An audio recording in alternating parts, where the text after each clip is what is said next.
যাবি না। ইউনূস আলাইহিস সালাম মাছের পেটে চলে গেলেন।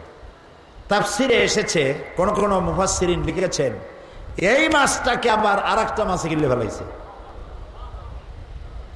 মাছ আস্তে আস্তে করে নদীর অতল তলদেশে চলে গেল। প্লেনের মতো যখন ল্যান্ড করলো, ইউনূস আলাইহিস সালাম মনে করেছিলেন যে আমি মরে গেছি। হাত পাও নাড়লেন, দেখলেন মরি নাই। তিনি মাছের পেটে সেজদায় পড়ে গেলেন আর বললেন, আয় আল্লাহ, আমি আজকে তোমাকে যে জায়গায় সেজদা দিছি, আমার জানা মতে এরকম জায়গায় পৃথিবীতে কেউ তোমাকে সেজদা দেয় নাই। লা ইলাহা ইল্লা আনতা সুবহানাকা ইন্নী কুনতু মিনাজ জালিমিন। লা ইলাহা ইল্লা আনতা, তুমি ছাড়া কোনো ইলাহা নাই। সুবহানাকা, তুমি পবিত্র। ইন্নী কুনতু মিনাজ জালিমিন, আমি সীমা লঙ্ঘন করে ফেলেছি মাবুদ। আল্লাহ রাব্বুল আলামিন বলেন, ফালাউলা আন্নাহু কানা মিনাল মুসাব্বিহিন লালাবিসা ফি বাতনিহি ইলা ইয়াউমি ইউবআসুন।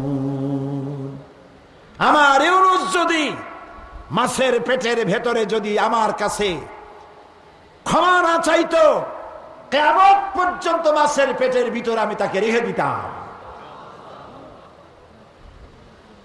সুবহানাল্লাহ, সুবহানাল্লাহ। মাছের মধ্যে, মাছের পেটের ভিতরে বসে চিৎকার মারছে কে? দরিয়ার কেউ শোনে নাই, জঙ্গলের কেউ শোনে নাই, কোন রাজা বাদশাহ শোনে নাই, অন্তরিক্ষে কেউ শোনে নাই।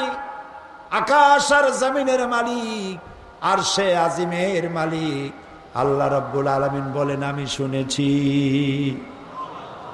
সঙ্গে সঙ্গে জবাব দিয়া দিলাম, ফাস্তাজাবনা লাহু ওয়া নাজ্জাইনাহু মিনাল গাম্মি ওয়া কাযালিকা নুজিল মুমিনিন।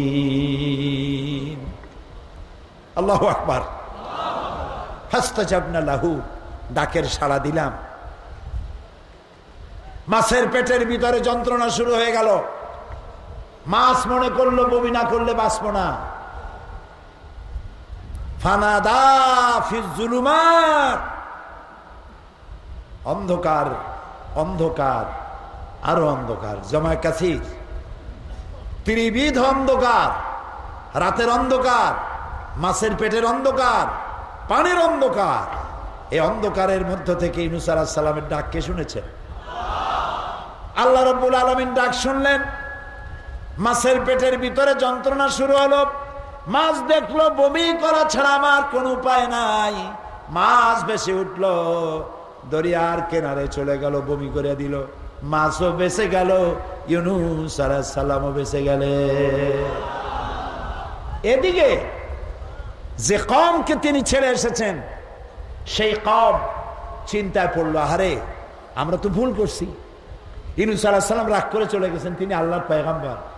আমাদের উপরে গজব আসবে 3 দিনের মধ্যে, তিনি বলে গেছেন গজব ছাড়া তো আমাদের উপায় নাই, আমরা তো ধ্বংস হয়ে যাব।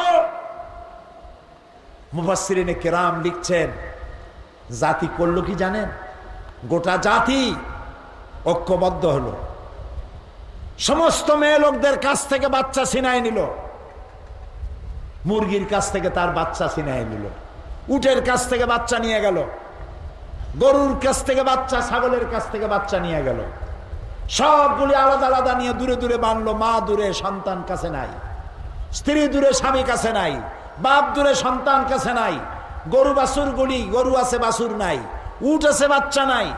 সমস্ত প্রাণী যার যার জায়গায় দাঁড়াইয়া চিল্লাইয়া কাঁদতেছে। মানুষ কান্দে, মেয়ে লোক কান্দে, বাচ্চা কান্দে, গরু কান্দে, উট কান্দে। আল্লাহ আল্লাহ আল্লাহ। এই দৃশ্য কি আল্লাহ দেখতে পারেন?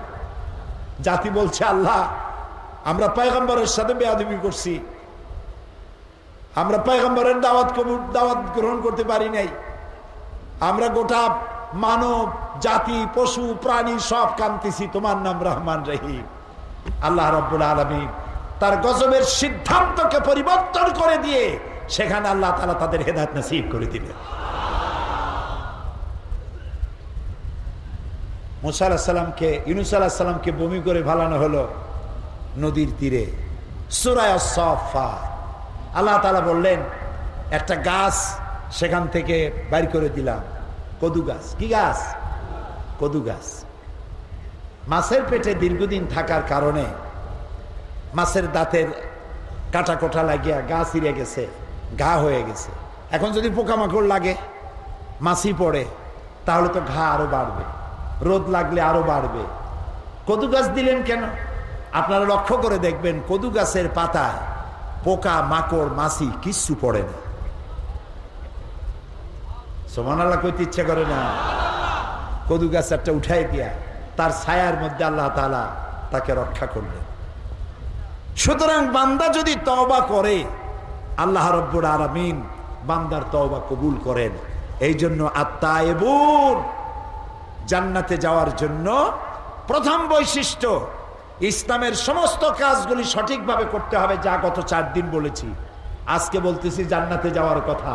তওবা করতে হবে আল্লাহর কাছে। তওবা কি?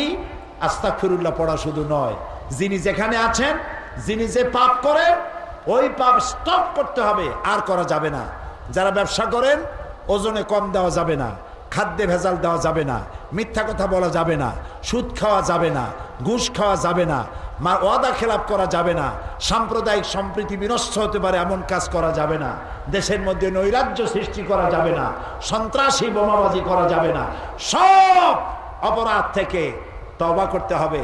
আর মানুষ যখন তওবা করে ফিরে আসে আল্লাহ তখন খুশি হয়ে যান। সুবহানাল্লাহ।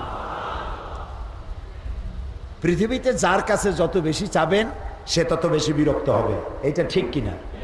সে বাপ হোক, সে মা হোক, যাই হোক, যত বেশি চাবেন তত বিরক্ত হবে। এক মহান সত্তা না চাইলে বিরক্ত হয়। চেনেন কি তারে? চেনেন তারে?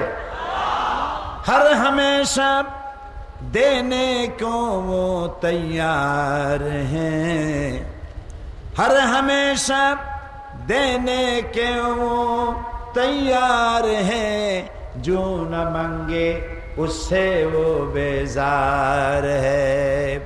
सब সময়ের জন্য দিতে প্রস্তুত। যে চায় আল্লাহ তাআলা তার জন্য বেশি খুশি হয়, যে চায় না আল্লাহ তার প্রতি নারাজ হয়ে যান। বেশি বেশি আল্লাহর কাছে চাইতে হবে, 1 নম্বর। 2 নম্বরে আল আবিদুন, ইবাদতকারী। 2 নম্বরে কি? ইবাদতকারী। এই ইবাদতের অর্থ কি? ইবাদতের অর্থ গোলামি করা। আমরা সব গোলাম। আজ যে লক্ষ লক্ষ মানুষ আসছি, আমরা সবাই কি বলেন তো? আমরা সবাই কি বলতে লজ্জা করে? মনে করতে পারেন আমি চৌধুরী, আমি সওদাগর, আমি এমপি, আমি মন্ত্রী, আমি আরো কত কি। গোলাম হব কেমনে? গোলাম বলতে লজ্জা হতো যদি আমি কোনো পীরের গোলাম হতাম। গোলাম হতে শরম হতো যদি আমি কোনো মন্ত্রীর গোলাম হতাম। আমি কোনো পীরের গোলাম নই, কোনো মন্ত্রীর গোলাম নই, কোনো রাজা বাদশার গোলাম নই, কোনো সুপার পাওয়ারের গোলাম আমি নই। আমি গোলাম সেই মহান আল্লাহর, যার হাতের মুঠার ভিতরে তামাম আকাশ আর জমিন। তিনি কে? চিল্লে বলো। আমরা গোলাম। মহাশক্তিধর সেই আল্লাহ, তার ইবাদত করতে হবে। ইবাদতের ব্যাখ্যা সূরা ফাতিহায় আমি দিয়েছি। তাফসীরে সাঈদী সূরা ফাতিহা 5 দিন এই মঞ্চে আলোচনা করেছিলাম। অর্ধ শত খ্রিস্টান, বৌদ্ধ, হিন্দু সূরা ফাতিহা শোনা এই মঞ্চে এসে মুসলমান হয়ে গিয়েছিল। মনে আছে না? সূরা ফাতিহা থেকে ইবাদতের অংশটা পড়ে নেবেন। তবে স্বল্প কথায় একটু ব্যাখ্যা দেব। ইবাদত শুধু নামাজ